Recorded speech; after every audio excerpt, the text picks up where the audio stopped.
Welcome back to my channel. If you don't know me, my name is Palak Raikwar. और अगर channel पे नए हो आप सभी तो प्लीज पहले चैनल को सब्सक्राइब कर दे, फिर हम चलते हैं वीडियो की तरफ।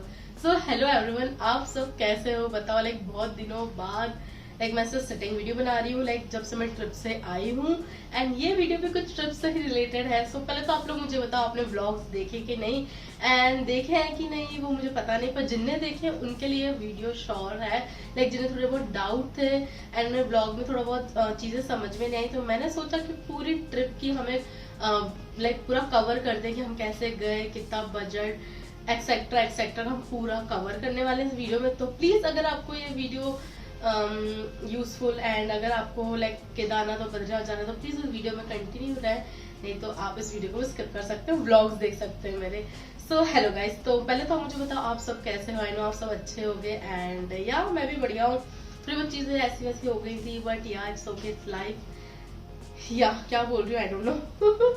सो हेलो गाइस, मैं बहुत दिनों बाद शूट कर रही हूँ, बहुत सारी चीजें चल रही थी लाइफ में एंड या तो हम वीडियो स्टार्ट करते हैं विदाउट बकवास। आ जाओ, तो मुझे तो समझ में नहीं आ रहा है और आपको थोड़ी ना बारिश की आवाज आ रही होगी तो please I am so sorry, बाहर पानी गिर रहा है तो उसकी आवाज आ सकती है आपको। सो मुझे समझ में नहीं आ रहा मैं वीडियो की स्टार्टिंग कैसे करूँ। तो बेसिकली हम लोग गए थे हाँ इस ट्रिप पे बद्रीनाथ और केदारनाथ। अगर आप 4 धाम यात्रा आपको करनी है तो ये आपके लिए बहुत ज्यादा यूजफुल वीडियो। हमने तो सिर्फ 2 धाम ही करी क्योंकि यमुनोत्री गंगोत्री नहीं गए थे, तो इस वीडियो में सिर्फ आपको मैं बद्रीनाथ और केदारनाथ ही कवर करने वाली। तो बेसिकली ना हम सबसे पहले गए थे बद्रीनाथ। हम लोग गए थे एक ट्रैवल एजेंसी के थ्रू। उस ट्रैवल एजेंसी का नाम है द हेल्पिंग हिमालयाज एंड हम उसके थ्रू गए थे। एंड मैं आपको बता देती हूँ उस कंपनी का पैकेज प्लस एक्स्ट्रा आपको जितना भी पैसे खर्च होगा तो अप्रोक्स आप समझ लो कि आपके पर पर्सन 40,000 या 50,000 के बीच में आपका पूरी ट्रिप का बजट होगा। मैं सिर्फ 2 जगह का बता रही हूँ, बद्रीनाथ और केदारनाथ। सो यार सब कुछ मिला के तो मैं आपको चीजें कवर करती जाऊंगी। तो हम स्टार्टिंग करते हैं बद्रीनाथ से। तो बद्रीनाथ हम लोग पहले गए थे एंड तो हम लोग ने बेसिकली भोपाल से हम पहले दिल्ली गए थे बाय प्लेन, फिर दिल्ली से हम ऋषिकेश गए थे बाय रोड कार से। तो आप लोग को ये सॉर्ट आउट हो जाता है आप जहाँ से भी हो वहाँ दिल्ली पहुंच जाओ एंड दिल्ली से ऋषिकेश पहुंच जाओ कार वार से, तो इजी रहता है। देन हमने ऋषिकेश से क्या बोल रही हूँ, हाँ तो हमने हमारी यात्रा ऋषिकेश से स्टार्ट करी थी। सो बाय कार ही हम गए थे। तो हम लोग सुबह निकले थे 6 बजे समथिंग ऋषिकेश से बद्रीनाथ के लिए। हमने सोचा था कि हम पहले बद्रीनाथ जाएंगे देन केदारनाथ जाएंगे और हमने ये अच्छा ही करा। मेरे पॉइंट ऑफ व्यू से तो हमने अच्छा करा पहले बद्रीनाथ गए, क्योंकि केदारनाथ के हमारे पास बिल्कुल भी हिम्मत नहीं बची थी। पर लोग केदारनाथ के बाद बद्रीनाथ जाते हैं, पर हम पहले बद्रीनाथ चले गए। आप लोग भी जा सकते हैं, उसमें कोई ऐसा नहीं है कि उल्टा सीधा, तो अपने हिसाब से अपनी श्रद्धा के ऊपर डिपेंड है। सो गाइस हाँ मैं बता रही थी, तो हम लोग पहले गए हम ऋषिकेश से सुबह निकल गए थे। मैं थोड़ी ना गुरु हो रही पता नहीं क्यों। हम ऋषिकेश से बद्रीनाथ के सुबह 6 बजे निकल गए थे एंड हम बद्रीनाथ आई थिंक 4-5 बजे पहुंच गए थे। हमें ट्रैफिक मिला था पर ज्यादा नहीं मिला था क्योंकि हम जल्दी निकल गए थे। आप जल्दी निकलो तो आपको ट्रैफिक कम मिलता है पर कम मिलता है। सो हम लोग आराम से बद्रीनाथ पहुंच गए थे एंड बद्रीनाथ में आपको बिल्कुल परेशानी नहीं होती, गाड़ी एकदम मंदिर के पास ही रहती है। 5-10 किलोमीटर ही 5 किलोमीटर समझ लो, वहीं होटल्स रहते हैं मंदिर के पास और थोड़ा आपको चलना पड़ता है एंड फिर लाइन में लगना पड़ता है। मंदिर में अच्छे दर्शन हो जाते हैं एंड भगवान जी आपको दूर से ही देखने को मिलते हैं, छूने को नहीं मिलते हैं। एंड खाना वाना भी सब अच्छा मिलता है एंड रूम्स थोड़े फुल रहते हैं, तो आप पहले से बुकिंग करवा सकते हैं। एंड रूम का प्राइस वही, अगर सीजन रहता है तो बहुत ज्यादा ही रेट्स रहते हैं। एंड बाकी बद्रीनाथ तो बहुत अच्छा है एंड बद्रीनाथ में इतना कुछ है नहीं बताने के लिए एंड इजिली आपके दर्शन हो जाएंगे। एंड या बद्रीनाथ को मुझे इतना ही बताना था। ठंड पड़ती है तो प्लीज अपने विंटर क्लोथ्स अच्छे से लेकर जाए एंड तीनों सीजन के कपड़े लेके जाना पड़ता है। हम रेनी के भी लेके गए थे, विंटर के भी लेके गए थे एंड अपने समर वाले। तो ये बद्रीनाथ का था। और मैं आपको बता देती हूँ कि आपको क्या क्या चीजें लेके भी जाना चाहिए जरूरी। आपको सबसे पहले तो रेनकोट हो गया आपका, मेडिसिन एंड विंटर के बहुत अच्छे से कपड़े लेके जाने चाहिए, शूज एंड और क्या बताना था, हाँ ये मेन चीजें हैं। एंड कैश बद्रीनाथ में तब भी फोन पे हो जाता होगा पर हम लोग को इतना यूज में नहीं आया था, पर केदारनाथ में दिक्कत हो जाती है। तो कैश आपको रखना पड़ेगा ज्यादा, फोन पे ज्यादा डिपेंड मत रहिएगा, तो कैश ज्यादा रखिएगा। देन उसके बाद हम लोग ने रात स्टे करा था बद्रीनाथ में एंड फिर हम लोग गए थे केदारनाथ नेक्स्ट दिन। तो बद्रीनाथ से हम सुबह 5 बजे निकले केदारनाथ के लिए। हमें लगा था हम बहुत जल्दी उसी दिन पहुंच जाएंगे, उसी दिन दर्शन हो जाएंगे, पर ऐसा बिल्कुल नहीं होता। मैं इतना लिख दूंगी कितना कितना किलोमीटर का डिफरेंसेस है ऋषिकेश से बद्रीनाथ, बद्रीनाथ से केदारनाथ, वो मैं यहाँ पे कर दूंगी। मैंने देखा नहीं है क्योंकि मैं भूल भी गई हूँ। हाँ, सो लाइक हमें ऐसा लगा था हम एक ही दिन में हम पहुंच जाएंगे और दर्शन हो जाएंगे, पर ऐसा नहीं होता है क्योंकि बहुत ज्यादा रश रहता है। हम लोग सीजन में गए थे, लाइक सीजन मई में होता है। लाइक आपको नेचर आपको मतलब ऐसा बिगड़ा हुआ नहीं चाहिए। बरसात तो मई बहुत अच्छा सीजन रहता है, पर भीड़ रहती है क्योंकि सभी सीजन में जाते हैं। अगर आपको भीड़ से थोड़ा वो चाहिए तो आप जून, जुलाई, अगस्त, सितंबर में जा सकते हैं। पर जून जुलाई में बहुत ज्यादा हैवी रेन होती है तो बहुत डर रहता है। एंड उसके साथ आप ठंडी में जा सकते हैं, पर ठंडी में भी बहुत ज्यादा ठंड पड़ती है। तो हमने भीड़ ही प्रेफरेंस करी थी, हम भीड़ में चले जाएंगे। पर इस बार बहुत ज्यादा रश हो गया था क्योंकि आप लोगों ने जैसे मेरे व्लॉग देखोगे दिखा होगा आपको। सो हमें लगा था कि हम एक दिन में पहुंच जाएंगे, हमारे दर्शन हो जाएंगे, पर ऐसा कुछ भी नहीं होता है। लाइक हम सुबह 6 बजे निकले बद्रीनाथ के लिए, तो हम नेक्स्ट दिन सुबह पहुंचे केदारनाथ भी नहीं, सीतापुर। तो पहले क्या होता है ना, आपको पूरा पहाड़ी वाड़ी सब क्रॉस करके जाना पड़ता है। तो फिर मेन चीजें स्टार्ट होती है रामपुर, सीतापुर, सोनप्रयाग, गौरीकुंड, ऐसा। तो हमने हमें ना बहुत ज्यादा ट्रैफिक मिला। लाइक हम सुबह से 5 से 3 बजे तक हम आराम से चले। एंड उसके बाद हमें दोपहर के 3 से सुबह के 1-2 बज गए होंगे। हाँ, मतलब नेक्स्ट मतलब वही AM लग जाता है, 2 AM। इतने टाइम हम पूरे टाइम ट्रैफिक में फंसे रहे। हमें गाड़ी में ही करना, सोना पड़ा थोड़ा बहुत। एंड खाने के लिए जो हमारे पास हमने वही खाया था। एंड होटल्स का प्राइस बहुत ज्यादा रहता है। अगर आप पहले से बुक कर लो तो बहुत अच्छी बात है, वहाँ पे दिक्कत तो जाती है, मिलता भी नहीं है, बहुत ज्यादा प्राइसिंग रहती है। लाइक एक इंसान के 3-3 हजार के कमरे होते हैं, लाइक पर पर्सन 3000 रुपीज। तो आप अपना बजट भी थोड़ा देख के चलना पड़ता है अपन को।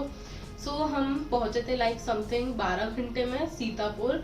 सीतापुर में हमने स्टे करा, हम 2 घंटे सोए होंगे, हमने शार लिया एंड हम निकल गए हमारी चढ़ाई के लिए। पर वहां से केदारनाथ की चढ़ाई नहीं शुरू हो जाती है। हम सीतापुर से पहले पहुंचे सोनप्रयाग पैदल कुछ थोड़ा बहुत ही किलोमीटर होगा, मैं लिख दूंगी यहाँ पे। फिर सोनप्रयाग में रजिस्ट्रेशन होता है। जो रजिस्ट्रेशन पहले करवा के जाते हैं ना, तो वहाँ पे वो चेकिंग होती है, तो लाइन में लगना पड़ता है, वो चेक करवाना पड़ता है। फिर सोनप्रयाग में आपको रजिस्ट्रेशन चेक करवाने का थोड़ा और चलना पड़ता है। फिर आपको वहां पे एक पॉइंट रहता है जहां से आपको गवर्नमेंट्स की गाड़ियां मिलती है एंड वो गाड़ी आपको गौरीकुंड छोड़ती है। तो वो उसके लिए थोड़ी लाइन लगानी पड़ती है। फिर वो गाड़ी आपको गौरीकुंड तक लेके जाती है। फिर गौरीकुंड से आपको थोड़ा गौरीकुंड का मार्केट से चलना पड़ता है। फिर आता है हॉर्स सेंटर, वहां से मेन चढ़ाई केदारनाथ की शुरू होती है। हॉर्स सेंटर में आप हॉर्स ले सकते हो, पालकी ले सकते हो, पिट्ठू ले सकते हो। पर पालकी एंड पिट्ठू आई थिंक 22,000 रहता है पर पर्सन। अब मेरे को ये नहीं पता आने जाने का रहता है कि सिर्फ जाने जाने का रहता है। पर हॉर्स का 5,000 रहता है पर पर्सन, सिर्फ ऊपर जाने तक का, नीचे जाने तक का नहीं, सिर्फ ऊपर जाने तक का। जब हम लोग गए थे तो यही रेट थे, रेट बदलते रहते हैं तो इसका हम कुछ बोल नहीं सकते। फिर वहां से मेन चढ़ाई स्टार्ट होती है। तो लाइक हमें हॉर्स से हमने चढ़ाई करी थी। तो हॉर्स से हमें हॉर्स घोड़ा या तो हमने बेसिकली घोड़ा लिया था। तो घोड़े से लाइक हमें 4-5-6 घंटे में पहुंच गए होंगे। हम 4-6 घंटे में पहुंच गए थे ऊपर। पर हम लोग बहुत ज्यादा थक गए थे तो हमने दर्शन नहीं करके हमने स्टे करा था। उसमें भी हमने जो स्टे करा था होटल में, हमें पर पर्सन 3,000 का रूम मिला था। एंड वहाँ पे वॉशरूम की थोड़ी थी नहीं, व्यवस्था ही नहीं थी, लाइक वॉशरूम था ही नहीं। एंड ऊपर आपको खाना पीना सब कुछ मिल जाता है, बट थोड़ा कॉस्टली मिलता है क्योंकि ऊपर जाके है। एंड रास्ते में भी आपको चीजें मिलती रहती है, अच्छे से आप पहुंच जाते हैं। और अगर आप पैदल जा रहे हैं तो कुछ लोग 2 दिन में पहुंचते हैं, कुछ लोग 1 दिन में पैदल पहुंचते हैं ऊपर, 3 दिन में। सबके अपने अपने ऊपर रहता है कि वो कितने दिन में चढ़ पा रहे हैं। एंड यही बताना था ना, और मैं कुछ पीछे की चीजें तो नहीं भूल रही हूँ ना, नहीं है ना, इतना ही बताना था। फिर आप ऊपर पहुंच जाते हो, आपको उधर भी दर्शन के लिए भी लाइन में लगना पड़ता है। वहाँ पे सब प्रसाद वगैरह मिलता है, वहाँ पे भी पिट्ठू और पिट्ठू सब रहता है कि आपको थोड़ा चलना पड़ता है क्योंकि जहाँ पे आपको घोड़े उतारते हैं उससे भी थोड़ा आगे आपको चलना रहता है। आपसे वो भी नहीं चलते बन रहा है तो आप पिट्ठू ले सकते हो मंदिर तक के लिए। एंड थोड़ी वहाँ पे आपको ऑक्सीजन की दिक्कत भी होती है, तो कपूर लेके जाए अपना देसी तरीका, क्योंकि हम तो कपूर भी लेके गए थे, ऑक्सीजन वाला स्प्रे भी लेके गए थे। उसकी जरूरत नहीं पड़ी ऑक्सीजन स्प्रे की, पर हमने कपूर से ही काम चला ले। कपूर आप सूंघते रहे बार बार 1-1 घंटे में, 1.5 घंटे में, तो इजीली रहता है उससे। फिर उसके बाद आती है दर्शन की बात। तो हमारे टाइम पे दर्शन हमें मिले दूर से ही, पर कुछ कुछ लोगों को शिव जी छूने को भी मिले, पर हमारे टाइम पे सिर्फ हमें दूर से दर्शन करने के लिए मिलते। पर जो जिन लोगों से हमारी बात हुई थी वो लोग बोल रहे थे कि 1 दिन 2 दिन पहले भगवान को छू भी पा रहे थे लोग, पर डिपेंड रहता है, किस्मत रहती है क्या होता है। पर हमारे दर्शन बहुत अच्छे से हो गए थे। और मुझे क्या क्या पॉइंट कंटिन्यू करना था, कितना टाइम आना जाना मैंने बता दिया, भगवान छूने देते वो भी मैंने बता दिया, बजट भी मैंने बता दिया। फिर आप उसके बाद मेरी मानो तो दर्शन वर्शन होने के बाद जैसे आपको दर्शन होते उतर जाना चाहिए, थोड़ा बहुत आराम आराम करके। एंड उतरने के लिए पैदल ही उतरना चाहिए, क्योंकि घोड़े पिट्ठू पालकी सबके बहुत ज्यादा रिस्क रहता है। घोड़े से तो बहुत ज्यादा रिस्क रहता है, बहुत लोगों को हमने गिरते हुए देखा है उतरते टाइम घोड़े से। तो हम पैदल उतरे थे, हमने 1 बजे से उतरना स्टार्ट करा था, तो हमें रात के 1 बज गए थे उतरने में। यह हमारी क्षमता थी कि हमें इतना टाइम लगा। बाकी कुछ लोग और जल्दी उतर जाते हैं, कुछ लोगों को और टाइम लगता है, तो सब अपने ऊपर डिपेंड रहता है। देन उसके बाद वही आपको फिर जो आपने कार करी उससे आपको ऋषिकेश जाना है, जो भी जाना है वो आपका सेम पड़ता है। सो या गाइस, ये थी हमारी ट्रिप एंड मजा आया।